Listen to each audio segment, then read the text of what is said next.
Ladies and gentlemen, please welcome to the stage one of the Franklin Theater's favorite performers, Emily West.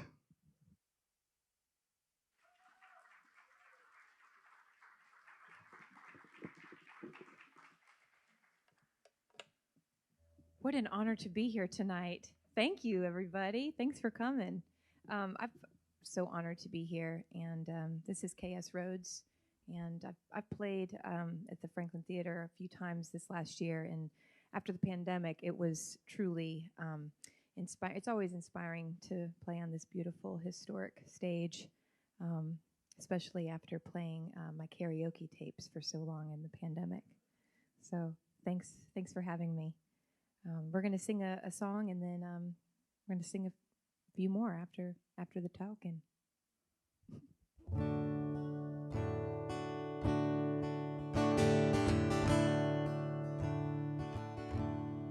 Give me a reason still to believe.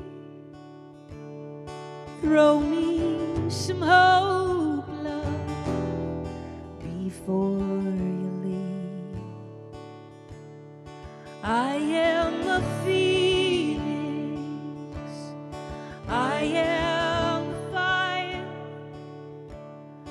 burning the cold world, smoke rising higher. It's gonna be alright when I fall. It's gonna be alright when I fall. Oh, the hurting hurts, but the sitting there bleeding is worse. It's gonna be alright when I fall. When I was young, oh, I had wings, but now I'm an old bird. Now the wind stings, but I am a phoenix, I am the sun. Teach me the language so I can hear when they call out my name. It's gonna be alright when I fall. It's gonna be alright when I fall. Oh, the hurting hurts, but they're sitting there bleeding is worse. It's gonna be alright when I fall.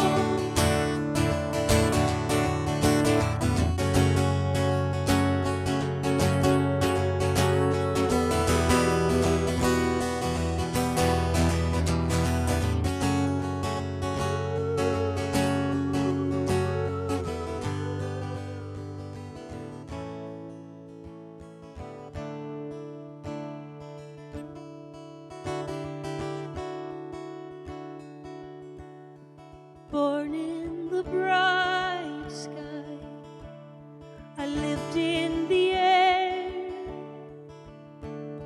but these days I'm frightened to ever go back there. But I am a phoenix, and I am a flame. Teach me the language so I can hear when they call out my name. Oh, it's gonna be alright when I fall. It's gonna be alright when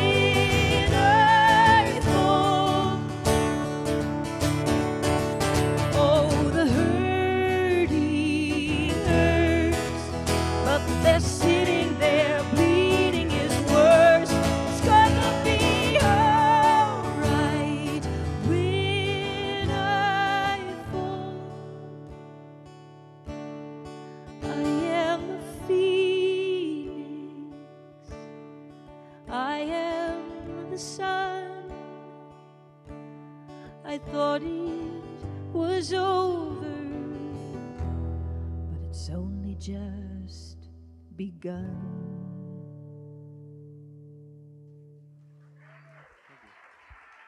Thank you.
Good evening. I'm Barry Beasley. I serve as president and CEO of the Heritage Foundation. I welcome you all here tonight.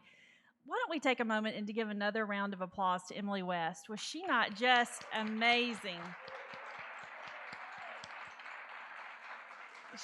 She is amazing. She will be back in just a little while to sing for us again. We are delighted that you're here with us to look back on the successes and milestones from 2021 and also to take a few moments to look ahead to 2022 and beyond.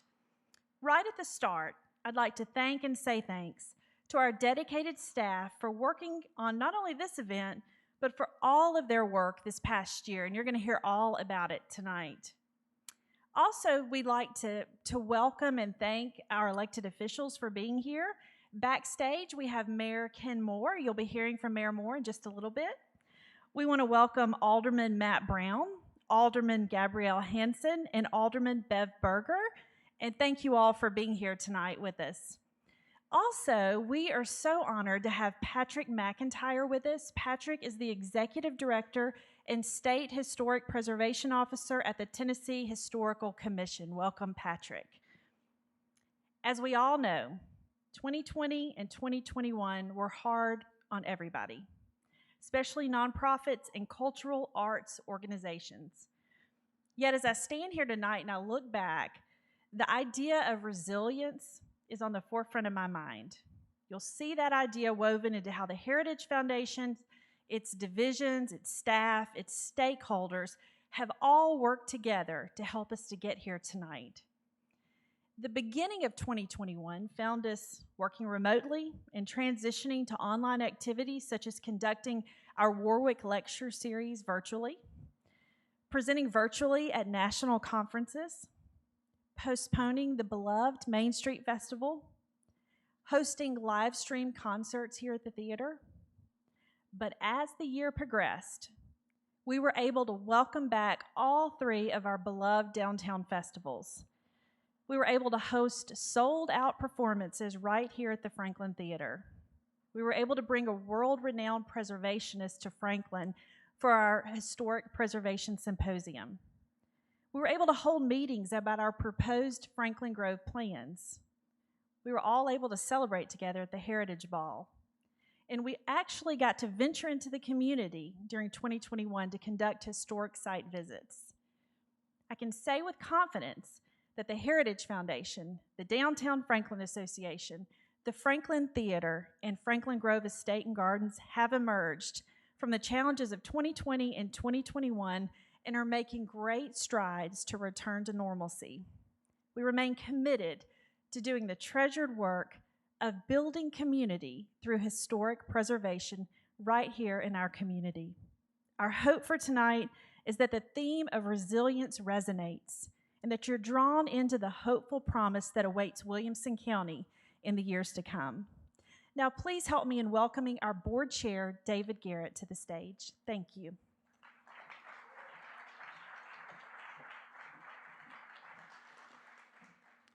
Thank you, Barry. I want to spend just a few moments recognizing those individuals who serve as on the Heritage Foundation Board of Directors and also on our various advisory committees. These individuals spend countless hours throughout the years making Franklin and Williamson County a better place, and it's due to their love of the community. The board and the committees offer strategic and operational guidance to this 55-year-old nonprofit. On the screen behind me, you'll see the names of those who served on our various boards in 2021. There are some people I want to especially recognize whose terms have ended in 2021, and I'd like to acknowledge those individuals. Brian Dolschel, Kay Heller, David Hopkins, Nancy Smith, Ben Wheeler, and Stephanie Fletcher. And with our advisory committee, our next gen, we had 3 people who rolled off at the end of their terms: Lindsay Curtis, Holly Gorish, and Tripp King. And then with the DFA, Emily Marshall. We also have some new members and who have some others with some different roles for 2022, and I want to mention those at this time. New board members: Braden Dahl, Inetta Gaines, Emily Maged, who's returning to the board and is also on our executive committee, and Dr. Alan Sills, who's also returning to the board and is on the executive committee.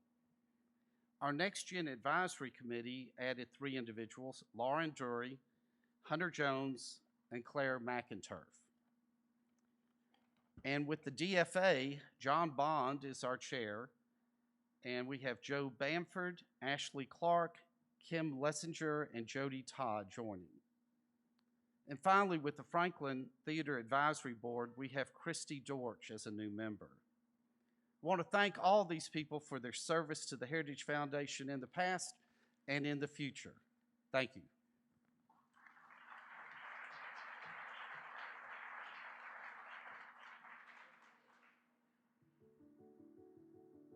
In historic preservation, we learn to expect the unexpected.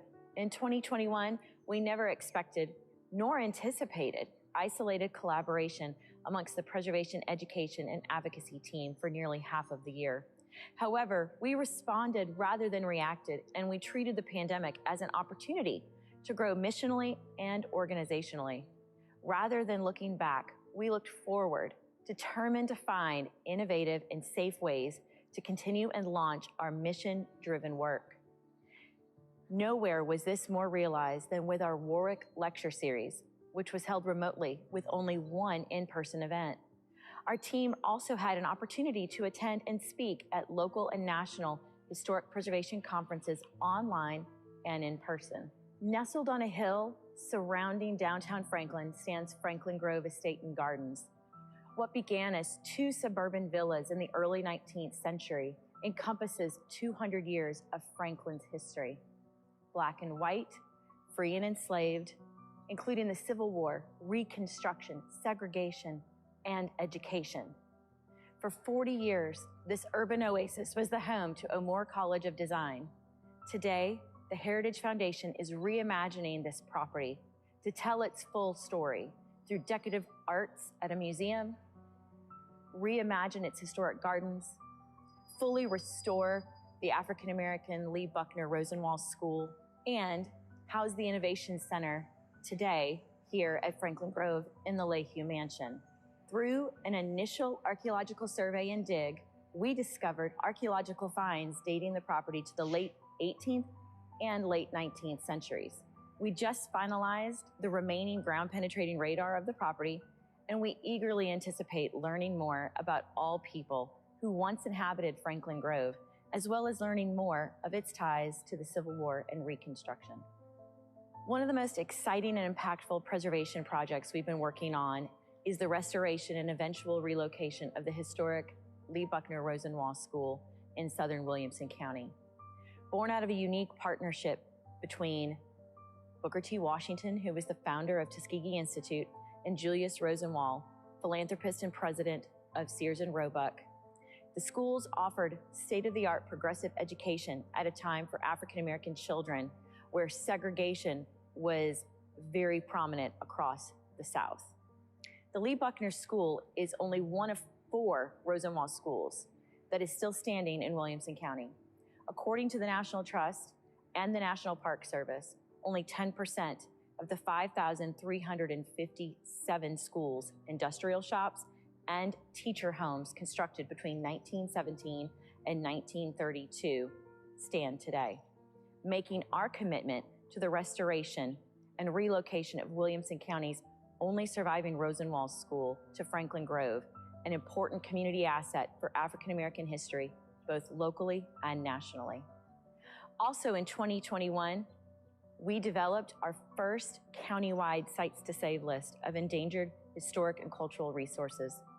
Through the work of our Preservation Advocacy Committee, we solicited nominations from local citizens, and our first list included the historic Franklin Masonic Hall, the Merrill Williams House, the Williamson Iron Furnace,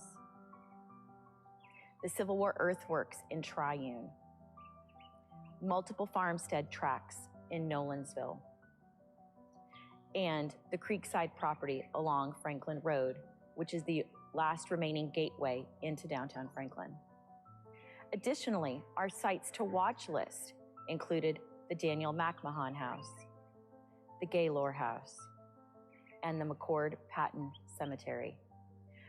Of all of these, 2 have been saved from the threat of real estate development. Those 2 are the Merrill Williams House, which is also known as 264 Natchez on Natchez Street, and the Williamson Iron Furnace. We are currently accepting nominations for our 2022 Sites to Save list.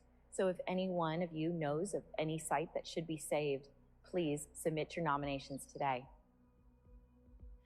In August of last year, we held our 4th annual Preservation Symposium to a great turnout of community members. Our theme, Revitalizing Preservation, See History, See Potential, brought nationally recognized speakers such as Brent Leggs, Senior Vice President and Executive Director of the National Trust's African American Cultural Heritage Action Fund, who spoke on the importance of preserving African American places, particularly Rosenwald schools such as Lee Buckner, and Executive Director of Preservation Resource Center in New Orleans, Danielle DeStole, who spoke on the importance of recognizing how best to save marginalized communities in urban centers. During the Preservation Symposium, we honored several organizations for their work in preservation across the county. For 45 years, as a part of its nonprofit mission, the Heritage Foundation recognizes preservation projects and individuals who make significant contributions within the field of historic preservation. The Preservation Awards recognize rehabilitation, restoration, preservation, craftsmanship of residential and commercial structures, as well as community advocacy that complement the historic character of Williamson County. Our 2021 winners include the Harpeth Square Mixed-Use Development, the Downtown Franklin Rotary Club Headstone Cleaning Project for our downtown historic cemeteries, the David McEwen House, and the City of Brentwood Historic Commission. So in many ways, 2021 paved the way for us to look critically at our community offerings in preservation, education, and advocacy. And we're excited to be able to build upon these opportunities in 2022 and continue to look to the future beyond 2022, because there is always something happening in historic preservation across Williamson County.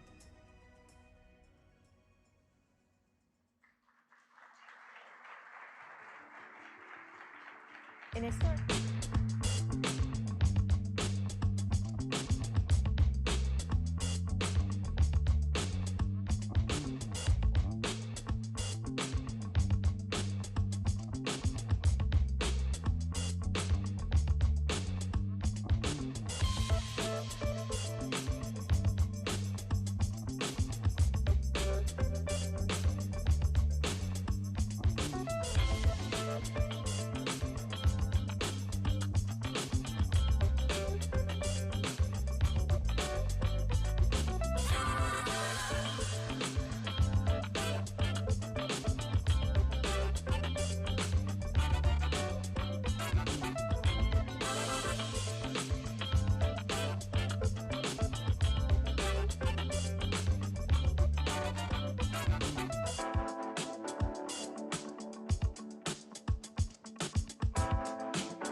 everyone. My name is Heidi Hood. I am the Managing Director of the Downtown Franklin Association. And in my role, I am very fortunate to advocate for the interests and needs of our nearly 160 member organization of the DFA, while promoting the merchants and business owners that bring so much economic vitality to Franklin and beyond. In 2021, we realized unprecedented growth despite the challenges that the pandemic presented on retailers and festivals. We added new members, worked with government leaders to research ways to relieve the higher taxes for building owners, and provided resources to members with the goal of keeping downtown local. In addition to nurturing the local economic sector, we expanded our reach by invigorating our communications and promotion strategies. We rebranded and revamped our efforts to feature more member businesses, highlighting the history and design elements of downtown architecture in a more cohesive and comprehensive storytelling approach. The DFA's website was relaunched as a resource for consumers by updating online business listings, enhancing the calendar, and creating a downtown job bank. With these initiatives, the division rapidly expanded its social media reach, nearing 100,000 followers across Instagram, Facebook, and email subscribers. We also laid the groundwork for the return of the Franklin Locals program to greet downtown visitors with friendly faces and helpful information. All this, and we haven't even talked about our 3 festivals yet. So to touch on their impact, please welcome the City of Franklin Mayor Ken Moore.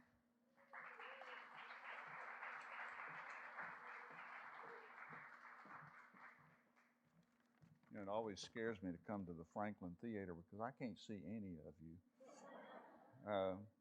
That's even better, so I won't have stage fright. Well, let me just start out by thanking the aldermen that are here tonight, and they're a vital part of making sure our community continues to be vibrant and have a vibrant downtown and preserve historic structures. Let me also sing Heidi's praises. Heidi has hit the ground running with the Downtown Franklin Association. She's not only continued to organize and work with the building owners, but also the many businesses and making sure that they continue to remain viable. The Heritage Foundation during the pandemic has not been asleep. It's amazing the amount of work they've done, and I continue to enjoy the meetings I have with Barry and working with her as my role as the city and hers as CEO of the Heritage Foundation to continue all the preservation work that Rachel just outlined. And what an amazing list of opportunities we have. You know, this morning I was at a meeting and they asked, when did the Main Street Festival start? And I missed it by 1 year. 1984 is actually when it started. And what was anticipated to revitalize downtown and get people to visit, I would say, to say it was successful is an understatement. It just exploded our downtown and made it a destination for so many people. You know, 2021 was amazing because they crammed 3 festivals into just a few months' time and had over a 250,000 people who left a lot of their money here in Franklin. Thank you, those visitors and those locals that also left money. Just to give you some of the idea of the impact of those few days, apparently they contributed about $750,000 in tax revenue. And they left a lot of money in our shops and made our business successful. But let me give you some other numbers that these are part of. And part of that number is number 6. We're the 6th biggest tourist market in the state of Tennessee. And thank you for these festivals that bring the folks here. Also, it's important, anybody interested in their taxes? Yeah, let's hear that one again. Yeah, we have very low taxes here, but because of tourism, because of the festivals, it saves every single homeowner over $500 a year in their taxes.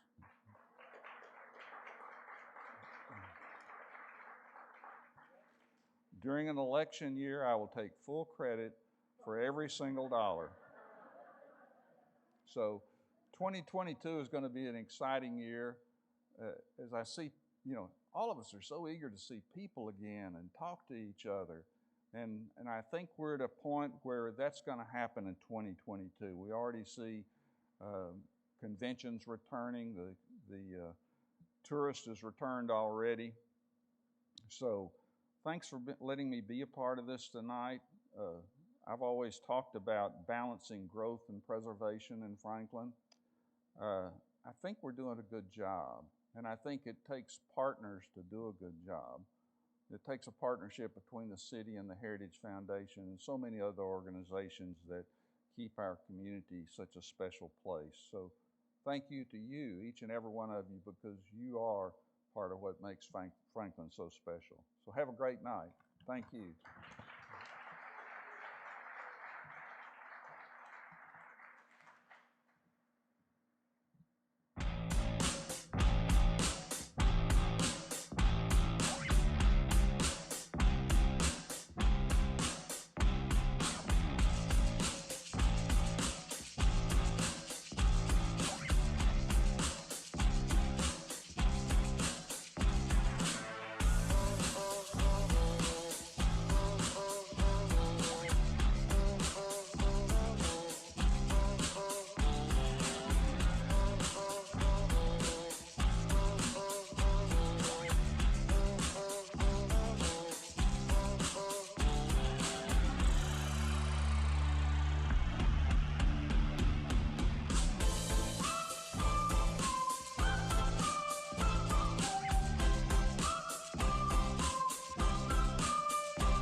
Good evening, everyone.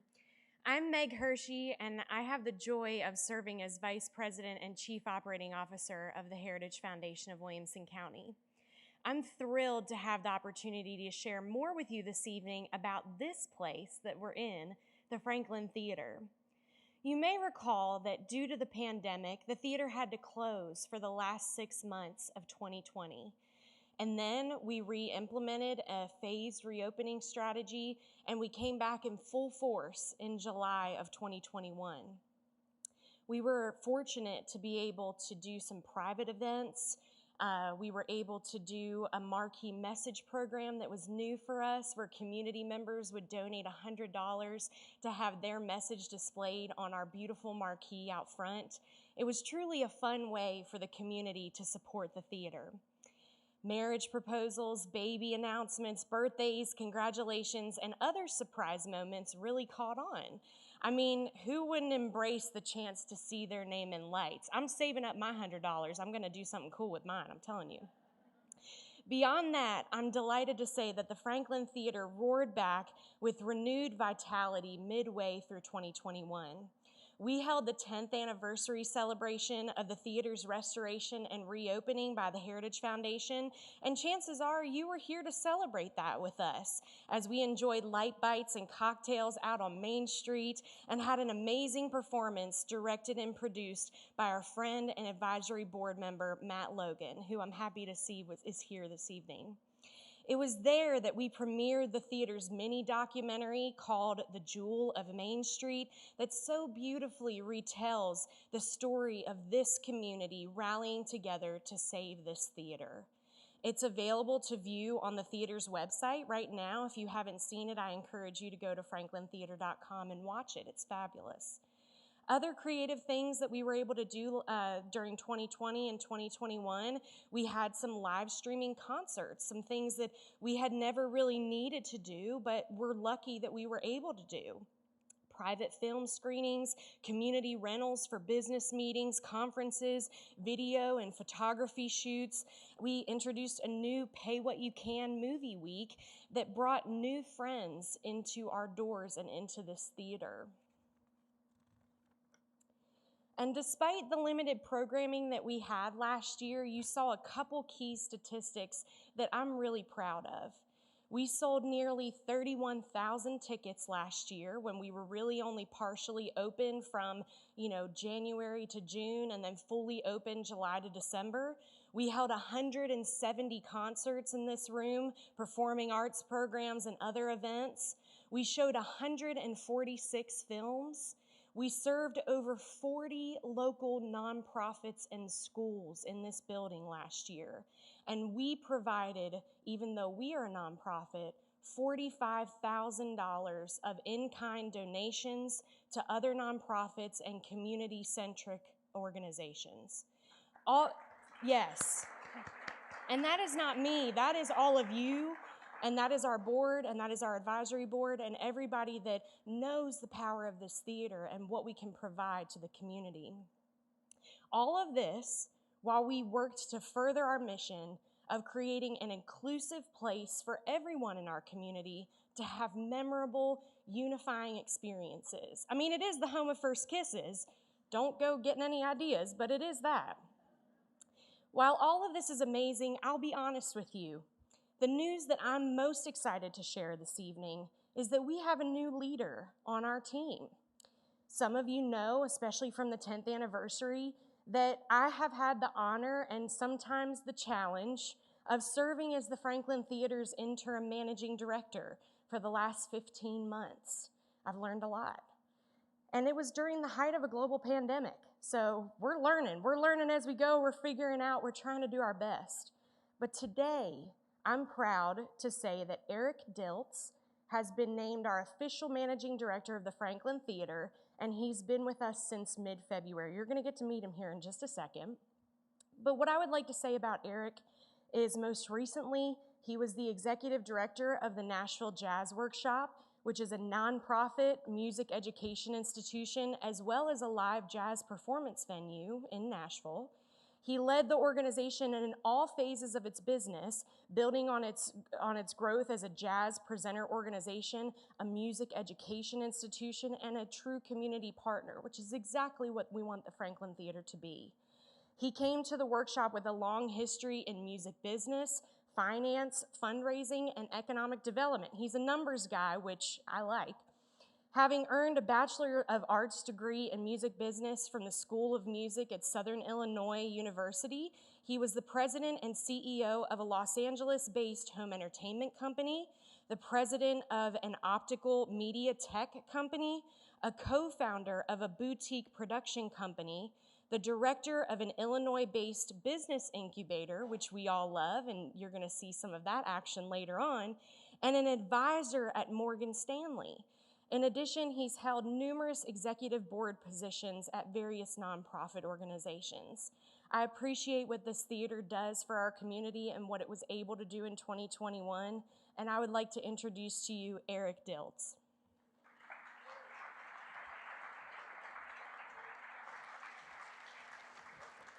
Thank you, Meg, for a very kind introduction. Hi, everyone. I think you're out there. I kind of see you. I can't tell you how excited I am to be the new managing director of the Franklin Theater. I've been eyeing the theater for years, and to be the managing director is a thrill and an honor. It's such a beautiful theater. I truly believe that is not only the jewel of Franklin and Williamson County, but for all of Middle Tennessee. So I am the new guy, and I've only been on the job for just over a month. So it is difficult for me to discuss the past year. And if I did, I would have to talk about the pandemic, which I think everyone is a little wary of that topic. But I would like to say kudos to the Franklin Theater team for their resolve and perseverance during a very difficult time. And with all the wonderful things that Meg had just alluded to, the team did a phenomenal job of managing the theater. So thank you to the Franklin Theater team. Yeah. Moving forward, I do want to briefly share with you how excited I am about the future. At this moment, the team is working hard to fill out the calendar for 2022 and 2023. We will provide the high-quality family programming, live theater, musical acts, and movies that you have come to expect from the Franklin Theater. And we'll be sprinkling in a few new programs such as jazz, R&B, world music, and spoken word to add to our mix of world-class events. There will always be something for everyone here at the Franklin Theater.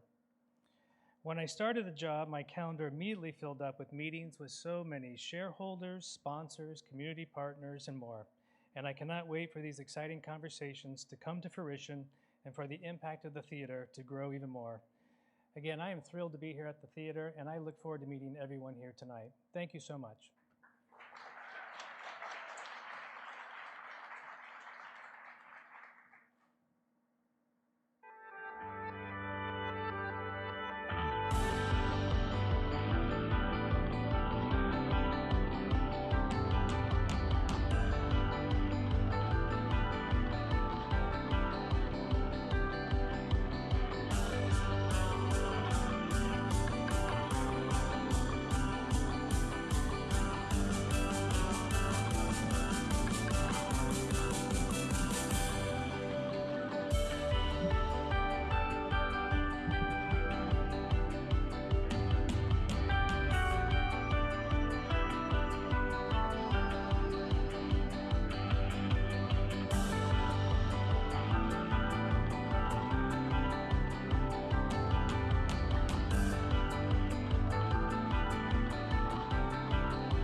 Are you having fun yet?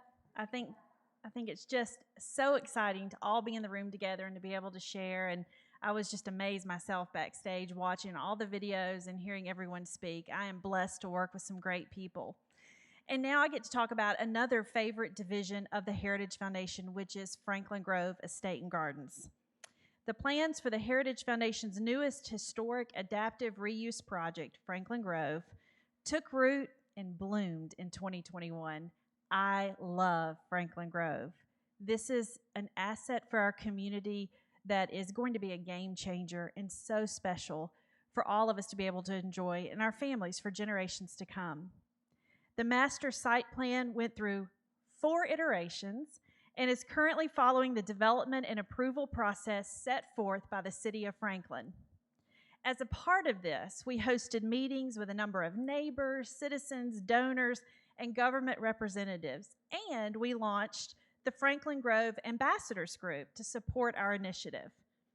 During Dickens of a Christmas, we creatively activated the Franklin Grove campus as attendees lined up to travel back in time to Charles Dickens' A Christmas Carol as they toured the Perkins Winstead Mansion with our costumed team and volunteers. I hear this is coming back for Dickens of a Christmas this year. It was really fantastic, so make plans now to visit Franklin Grove for this experience. We also, in 2021, gained a greater and deeper understanding of this historic site and its history. Our preservation team spearheaded its first archaeological study, which Rachel referenced in the video, with one of the nation's leading experts using ground-penetrating radar to search for artifacts. This study was funded by a $30,000 grant that we received from the Tennessee State Wars Commission. But the highlight of the year was that with the completed restoration of our glorious Leahy Mansion, the new Franklin Innovation Center celebrated its grand opening in June, our first opening at Franklin Grove. This dynamic partnership between the Heritage Foundation and Williamson Inc. is serving as an incubator for small business entrepreneurs while making it possible for developing startups to grow and then to stay right here in Williamson County, thus adding to our tax base and to our workforce. I want you to meet these amazing entrepreneurs. We have with us tonight Matt Largent, President and CEO of Williamson Inc., and he has the inaugural class of the Innovation Center, and you're going to get to hear from them over the next few moments, so enjoy.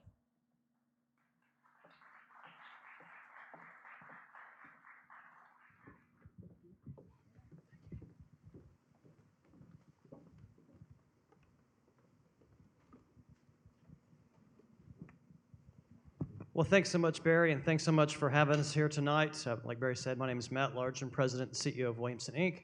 We're the county's Chamber of Commerce and Economic Development organization. And you know, we've actually had written in our strategic plan for over a decade the idea of doing an entrepreneurship center in Williamson County, and it was only the generosity of the Heritage Foundation that allowed us to do this. So I'm incredibly grateful to Barry, the staff and team for making this happen. So just a couple questions tonight. I'm going to go through and do quick introductions and 2 questions for the group. First, next to me, I've got Bill Dickinson with Tetra Hearing. Next, I've got Dr. Meg Galaski with Trace FemCare. And then finally, I've got Ryan Brebner with Advocation. So we'll start with you, Bill. Just tell us about your business. Super, Matt, and thank you, man. I'm already in agreement with the mayor. It's great we can hear, but we don't see anything out there, so that's good. Tetra Hearing has been kind of a dream child of mine for a long time. As a hearing doctor, I've been a hearing doctor for 31 years, and basically I was able to blend all of my education and professional experience of acoustics and sound and engineering into my passion with the outdoors and hunting and fishing and shooting sports. And Tetra Hearing is the very first pursuit-based hearing system that has been out for hunters and shooters. And just like all sports, a tennis ball is different than a soccer ball versus a basketball versus a football, hunting and shooting sports have the exact same gear-driven technology. The ear has been left behind. You could protect it, but it created a very poor listening experience while you're engaged in your pursuit, and that's what we've overcome with a very premium hearing experience. So, great. Thanks. Thank you. I'll echo all the gratitude that we have for the foundation and how much we appreciate being welcomed here.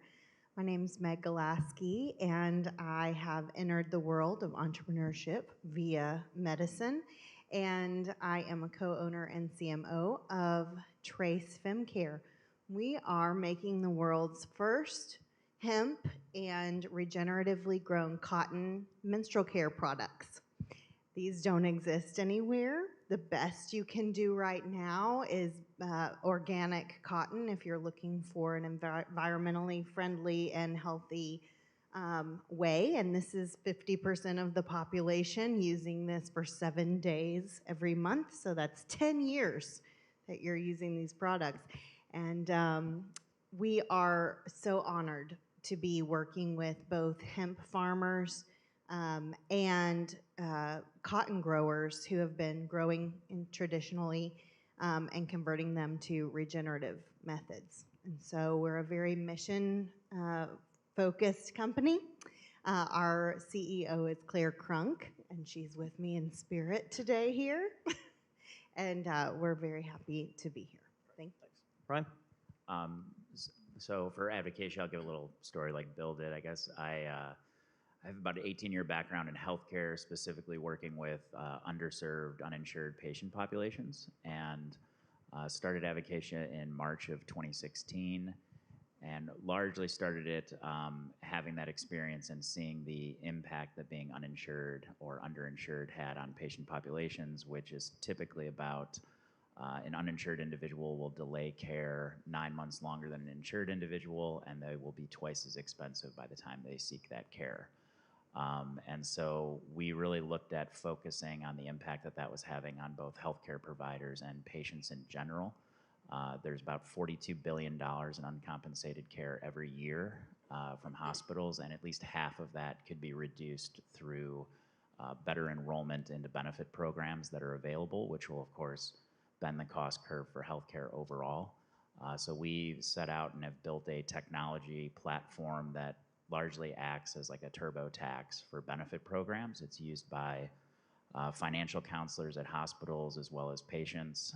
And to date, we're in 29 states working with a little over 200 hospitals, and we're at about 27 employees. That's fantastic. And you can tell by the eclectic mix of companies that we have in the Innovation Center, we didn't decide to have a specific cluster. It really is people that are looking to grow and scale their business and understand the value of collaboration. And I'd also say, too, if you're interested, we have a few spots open. If you know of companies that would be a good fit, It's just franklininnovates.com. Takes you right to the place that you can learn more about the center. So Ryan, let's start with you, the newest tenant in the space. Just tell us, what is it meant to be in the space? What has it done for your team? What has it done around collaboration? How has the space really impacted and affected your business? I think it's made my wife a lot happier to have me out of the house. I think, coming out of COVID, everyone is, if I can say we're out of COVID, I don't know where we're at yet, but, there's kind of a difficulty in trying to figure out exactly what to do based on, the number of people that are now working remotely. And I think all of us acknowledge that there's a lot of collaboration in the early stages of a business that are needed, a lot of interaction face-to-face, that type of thing. And so, it's a really good opportunity for us to preserve capital and be able to make more hires. We actually just hired an individual locally who started today. And they, commented immediately on how nice the space was and just the ability to walk around and get work done and to be in a space with people again. And I think more than anything, I think the thing that excites us about it, the mayor touched on, which is, preservation and growth, that opportunity to be in a historic space and yet growing a technology company is unique. Thanks. Same question, Meg? So we fell in love with the Leahy Mansion. I mean, I used to drive by that, and my husband and I would say, I hope they don't ruin that building. Who's remodeling that? We didn't know it was the Heritage Foundation because we're really passionate about preservation of historical sites and homes. And so when I found out this was available to us in our business, it felt very aligned. And we feel so blessed and grateful to be in this space. As I said, the basis of our company is regenerating land and regenerating soil. And so it's just perfectly aligned for us to be in a home that's revitalized and given new life. And I have very much enjoyed feeling, I felt a connection even with Mr. Leahy being there. I love his library. It is just perfect. And I love our neighbors. And we've gotten to learn a lot from each other and help each other through, entrepreneurship problems. It's nice to have someone to talk to in the hard times. So it has been just huge for us to be in the building. And we are bringing another, one of our co-owners is moving to Franklin from Ohio to join us in the building as well. So we're excited to bring him. That's great. That's great news. And Bill, you're probably the longest standing tenant, I think, of the space, or the first tenant in the space. Talk again about what it's meant for you, and if you've got some specific examples, too, of how this collaboration has really benefited your company in this really important part of your growth process. Yeah, we're closing up on a year since we first met with the interview, and probably first and foremost, I'll echo, and it really can't be underplayed. It was moving to the office was #marriage saver, right?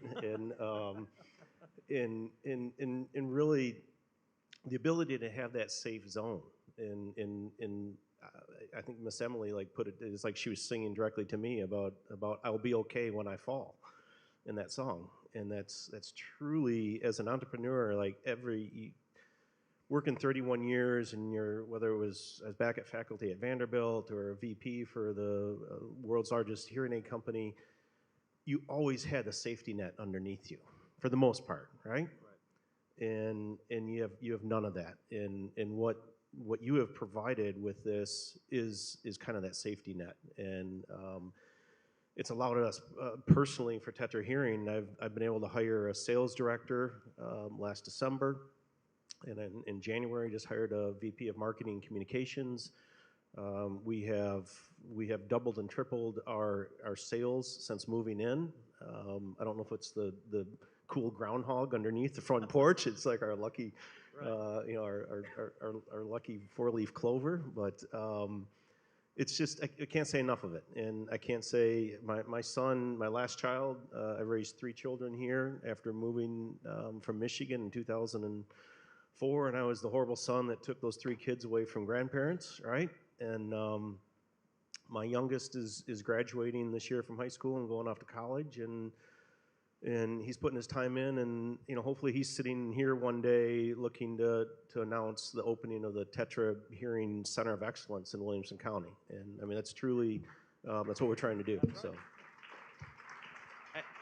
And that's really what this is about. This is about creating community, right? Being in a space when you really need it. At the end of the day, it's job creation. So it's not often you see an economic development organization partner with historic preservation organization, but it makes so much sense. And I don't think there's a lot of places that would happen outside of Williamson County, Tennessee. So again, thank you so much for having us tonight. Thanks for this amazing opportunity to create this innovation center for the really future economy of Williamson County. Thank you all for being here tonight. Greatly appreciate it.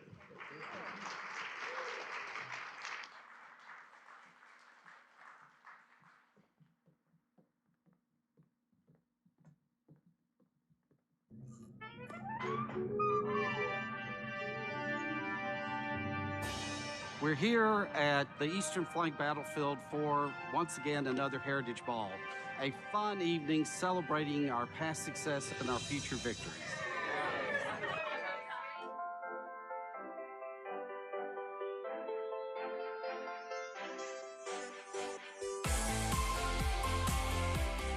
I haven't been to the Heritage Ball before, but I'm so excited. I got invited by a lot of longtime friends, and we're super excited to be here and support young professionals getting involved in partying for a purpose. The Heritage Foundation is so important to us because we came here 15 years ago, and the history of Franklin has just become part of our family. And so to preserve that for ourselves and our children is so very important.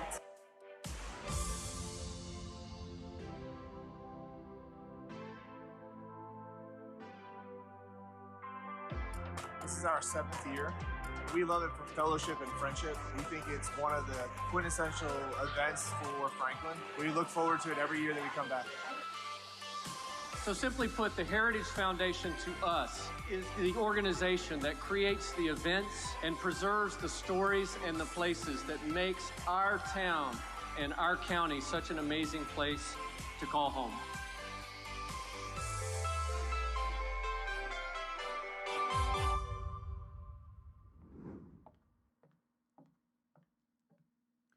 The Heritage Ball, one of my favorite nights of the year. This past year, the ball was absolutely incredible. We have a lot of people to thank, but I want to start with Dr. Allen and Sean Sills. I think the Sills may be here tonight, and I want them to know that it was a dream to work with both of you, and we thank you for your vision and for helping make all of this a reality. We so appreciate the Sills. And I don't know if all of you have heard or not, but we just announced that Cordia and Tom Harrington, longtime Franklin residents, very involved for 25 years with the Heritage Foundation, will be chairing the 2022 Heritage Ball.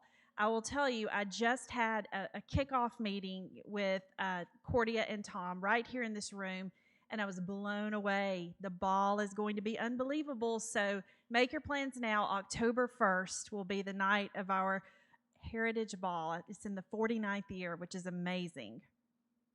The strength of the Heritage Foundation is its people and their unwavering philanthropic spirit. We see that revealed in so many ways every single year.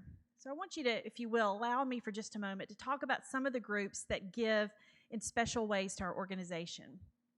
Individuals and business donors give via our Leadership Society and right now through our Capital campaign. Young professionals give via our Next Gen group. Students give via the Junior Heritage Program. Corporate sponsors give back because they want to be a part of the community. Supporters of the arts support us via the Theater's 1937 Society. And volunteers give every single day, whether it's participating as a volunteer at a festival or here at the theater or even right in our office with us during the week. There's honestly a way for everyone to connect with the Heritage Foundation and its divisions, the Franklin Theater, the Downtown Franklin Association, and Franklin Grove Estate and Gardens. While the fun we had lasted all year long, there are a few highlights from 2021, including the Patrons Party, which was held at Old Town, the home of Senator Bill and Tracy Frist. Vanderbilt Health served as presenting sponsor of our elegant outdoor-themed 48th Annual Heritage Ball last year. As previously mentioned, the Franklin Theater hosted a sprawling summertime 10th anniversary celebration sponsored by Jackson. I saw Matt Logan before I came in the theater tonight. I know he's here. We really appreciate Matt Logan for your talent and vision in helping make that night so spectacular. In the world of community advocates, both Next Gen, which is our under 40 group, and Junior Heritage, which is our youth program, both of these groups raise funds for our cause and continue to develop emerging generations of philanthropists and preservationists. Next Gen hosted our late party at the Heritage Ball, and they brought some young professional swag to the evening. I don't think I'm cool enough to say swag, but it's in the script, so I said it. You may or may not know about this, but our Junior Heritage held their first Jail and Bail fundraiser during Pumpkin Fest at our headquarters, the Old Jail. They literally locked up select volunteers at the Old Jail to spark donations for the person's freedom. In one day, these young people raised $10,000, a remarkable display of creativity and fun mixed with a mild threat of incarceration. Yes. Yes, I'm so impressed with this group. Alderman Patrick Baggett, Battleground Academy headmaster Will Kessler, our very own board member Jennifer Parker, all were detainees that day.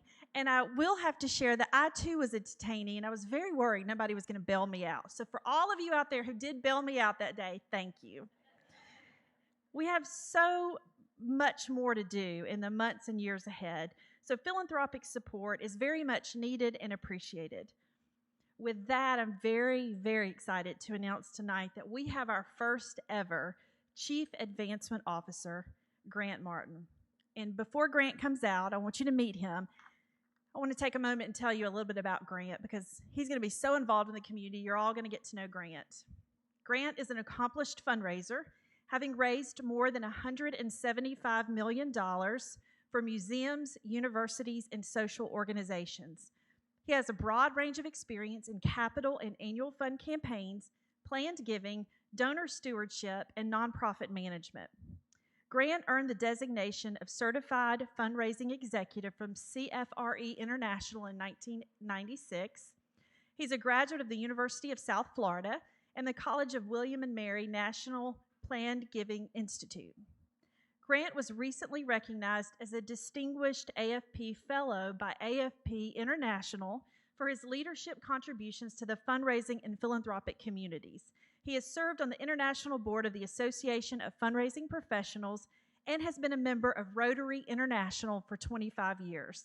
Grant and his wife, Lisa, are residents of Franklin. Please welcome Grant Martin.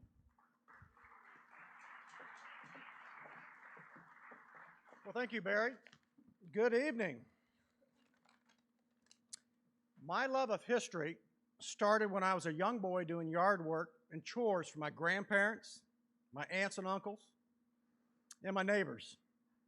The best part of doing work for them was listening to their stories about World War I, World War II, the Great Depression, life in the 50s and 60s, their college days, and much more. Often they would invite me into their homes and share more stories about their family heirlooms and furniture that they owned. Fast forward to today. I still love listening to stories and looking at things from a bygone era. This is why I'm so excited to be working for the Heritage Foundation. The opportunity to preserve and tell stories of Williamson County is a dream come true. With that in mind, I look forward to meeting with each of you to learn your story and how we can work together and best preserve the rich history of Williamson County. Thank you.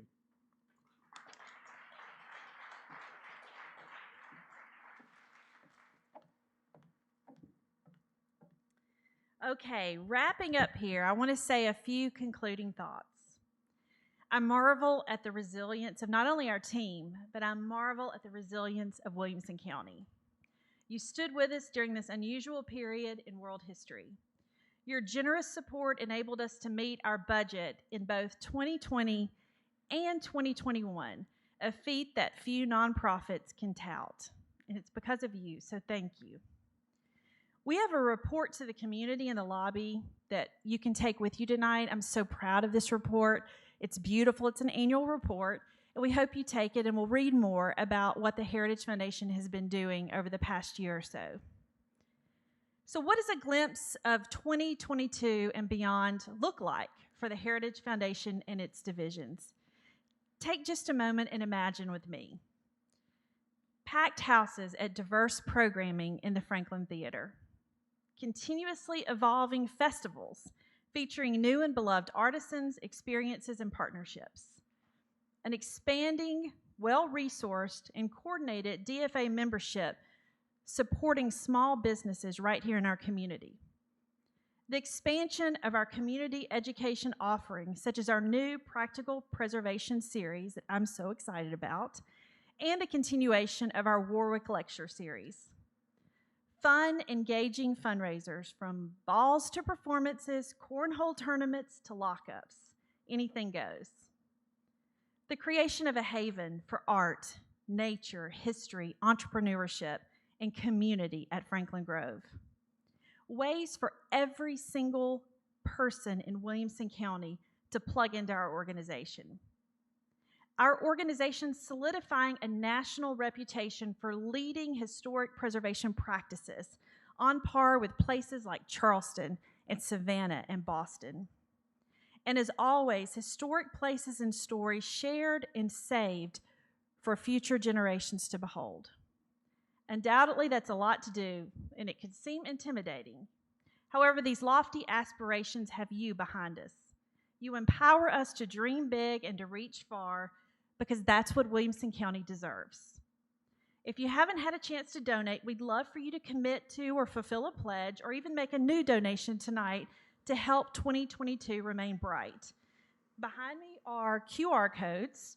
Simply scan one if you so choose. It'll take you online to an online form or to Venmo. Also, our development team is available in the lobby if you'd like to talk about any specific opportunity to plug in. We really appreciate... Hey, Barry, sorry, I'm going to interrupt you. We have a little something you don't know about, so step this way. She never likes this. We are so fortunate to have Barry serve as our president and CEO.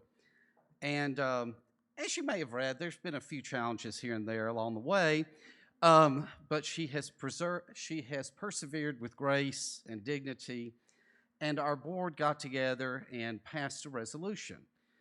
Give me a few minutes, because there are so many things that she has accomplished in her role.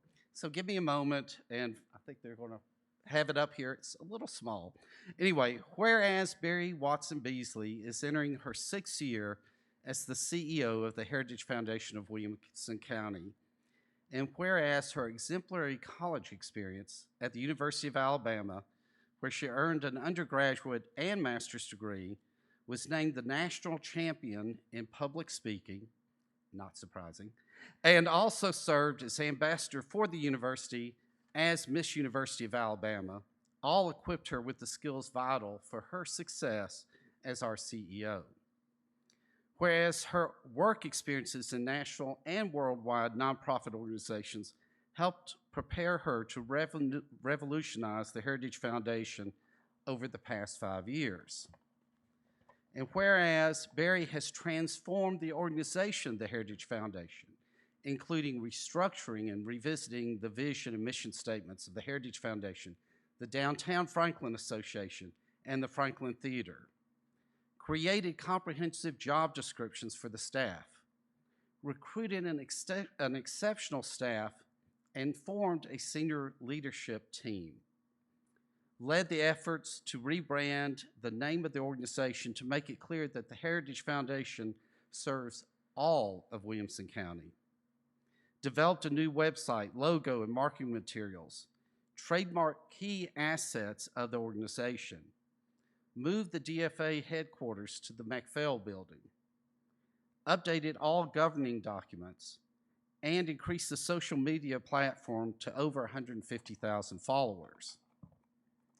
Whereas Barry has revolutionized the finances of the Heritage Foundation, retired all debt, tripled corporate sponsorships, grew the annual fund from $60,000 to an average of $250,000 each year, established a leadership society of gifts, during a global pandemic, guided the foundation to a net gain in 20 and 21, and doubled the net assets of the Heritage Foundation in just 5 years. Whereas Barry has created innovative programming, including creating the 50th anniversary and a documentary film celebrating the Heritage Foundation in November of 2017. By the way, it was just 7 months into the job. She organized the 10th anniversary celebration of the Franklin Theater, established the Preservation Symposium, the Educators Institute, and Sites to Save. And whereas Barry has expanded the preservation efforts of the Heritage Foundation to the entire county by establishing a preservation committee made up of representatives from all the communities. She's worked with the Nolensville Historical Society on the Morton Britton House, advocated and helped save the Owen Prim House in Brentwood, identified and purchased the Lee Buckner School, captured the oral history of the Lee Buckner students, re-energized the 3 annual festivals, and forged a strong partnership with the African American Heritage Society. And whereas Barry has led the effort to envision, purchase, and transform the former Old Moore College grounds into Franklin Grove that will feature an art museum, the Lee Buckner School, an education center, partnered with Williamson Inc. to form the Lehue Entrepreneurial Center, and we will have amazing gardens. Therefore, let it be resolved that the Board of the Heritage Foundation hereby commends Barry Beasley for an exceptional job as the first president and CEO of the Heritage Foundation, and we look forward to many more exceptional years working together. Oh, and we have flowers.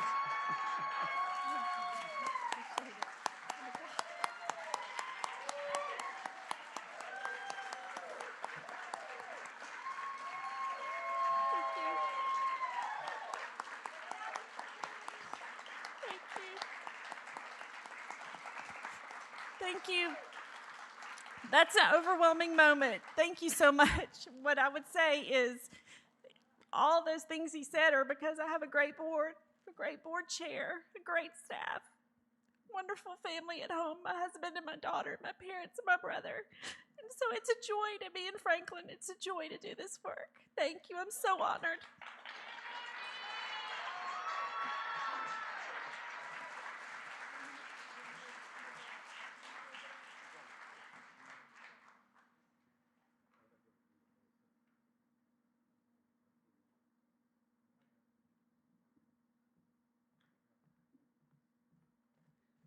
And now we will be welcoming back to the stage Emily West.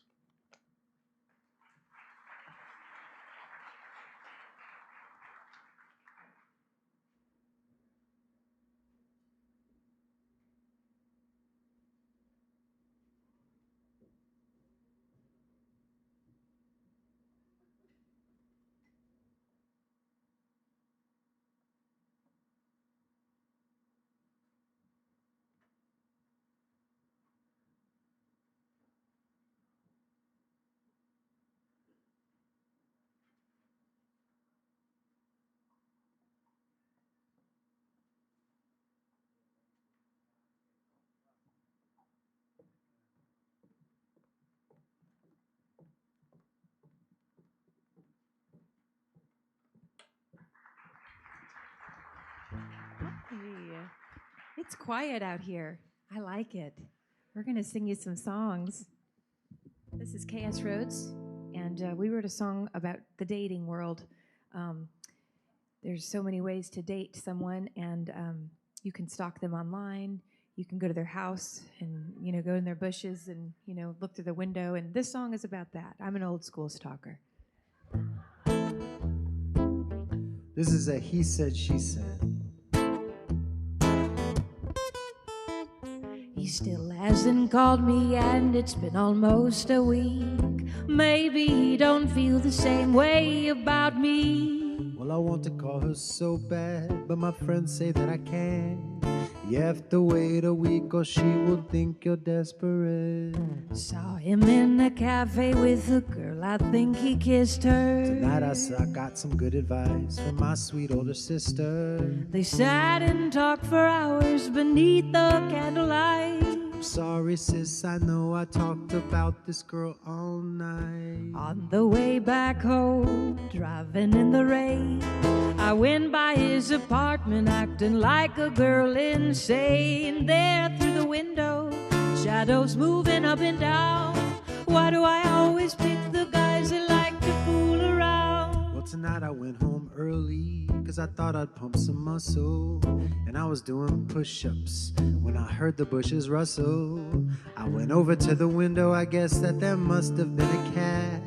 Well, I'm just killing time till I can call this girl at last. Games, games, we're still two kids on the playground playing games, games, games, we're still two kids on the playground playing games.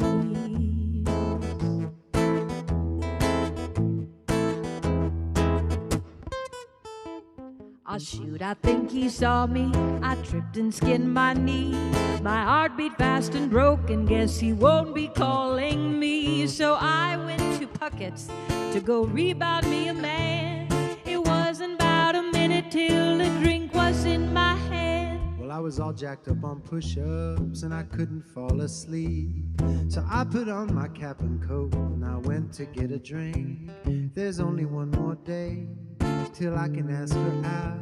And we'll be eating Cheetos, watching the dropout on my couch. I am teal and kind of fipsy. I think I'm a seeing double. This guy bought all my drinks, now we're gonna get in trouble. So he puts on my coat and we get up to leave. He opens up the door and you wouldn't believe. There you are. What are you doing here? Are you at home with that girl? Oh no, my dear. How come you haven't called, and why were you on a date? I was just hanging with my sister and my friends all told me that I should wait on my who's this guy? He said you're talking to me. But I was all jacked up on push-ups and energy drinks. So I knocked him out and I got the girl. Oh, and he takes me home and he rocks my world. And we went all night long. That's how I'm gonna spin it. I'll tell you all the truth. He went about 11 minutes. Oh, come on. Games, games. We're still two kids on the playground playing games, games, games. We're still two kids on the playground playing games.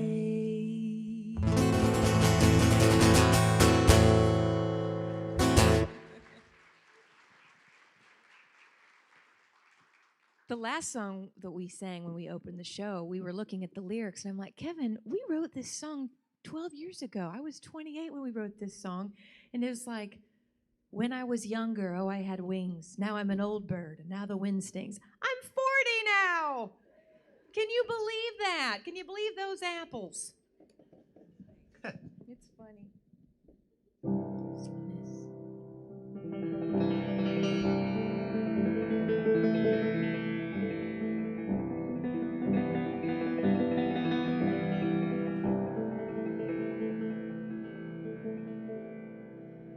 Oh, what a wonder this has been. I'm exhausted with my love for you. These are the kinds of things that make me believe the way young people do.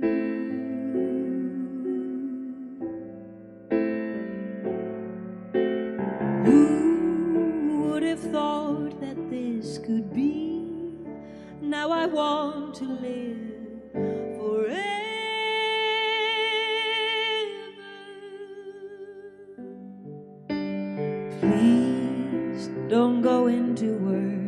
today. Say you're sick and stay with me. I've been astray for so long, now I've found my home.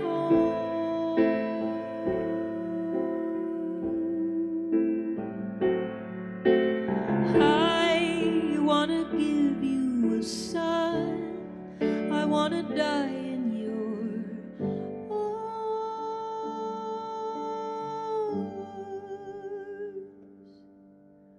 Take me down to the riverbed, wash the water over my head. I wanna be your rainbow, honey. I wanna be your rainbow, honey. I've gone crooked, but I'm looking ahead. So meet me down at the riverbed. I wanna be your rainbow, honey. I wanna be your rainbow, honey.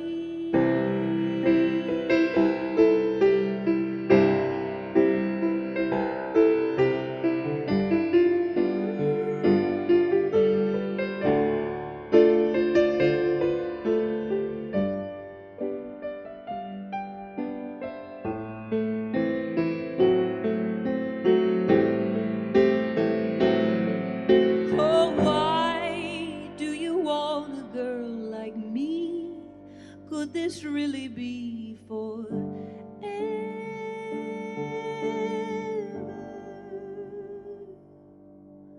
Take me down to the riverbed, wash the water over my head. I wanna be your rainbow, honey.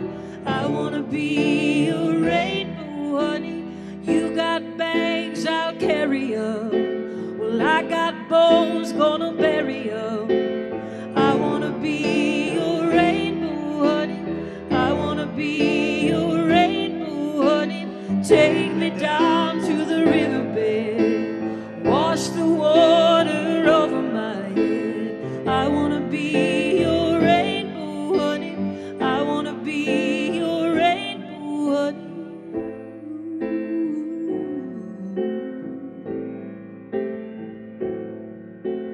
I wanna be your rainbow, honey. I wanna be your rainbow, honey.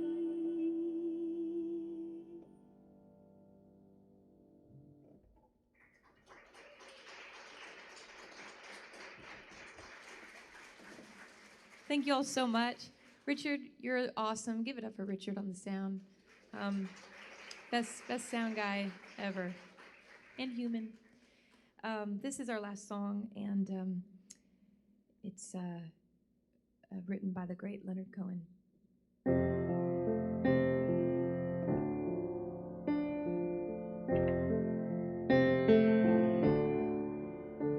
Well, I heard there was a secret chord that David played and it pleased the Lord, but you don't really care for music, do you? And it goes like this: the fourth, the fifth, the minor fall and the major lift, the baffled king composing hallelujah, hallelujah, hallelujah, hallelujah,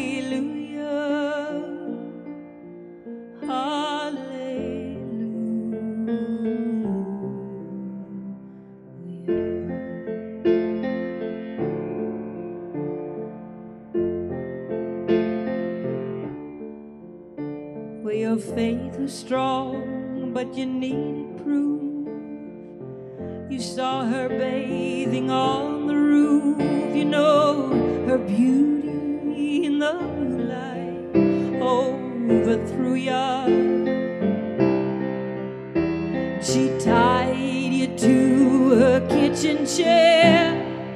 She broke your throne, she cut your hair, and from her lips she drew the whole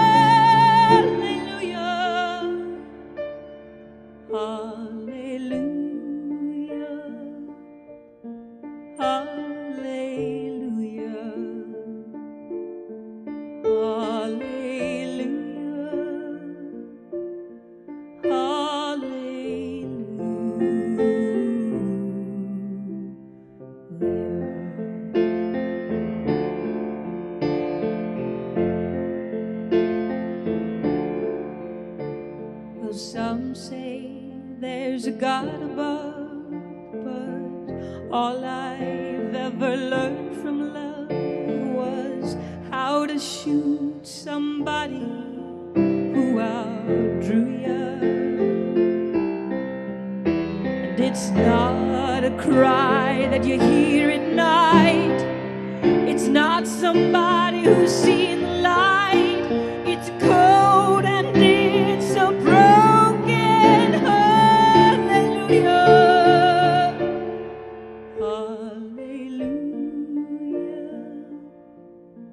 Hallelujah. Hallelujah. Hallelujah.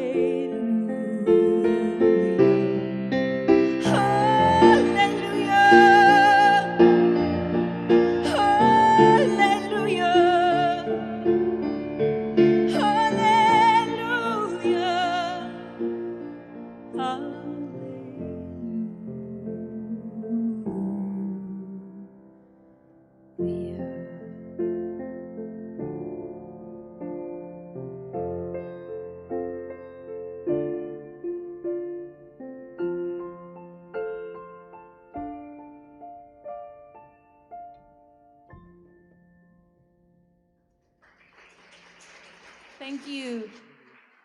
KS Rhodes.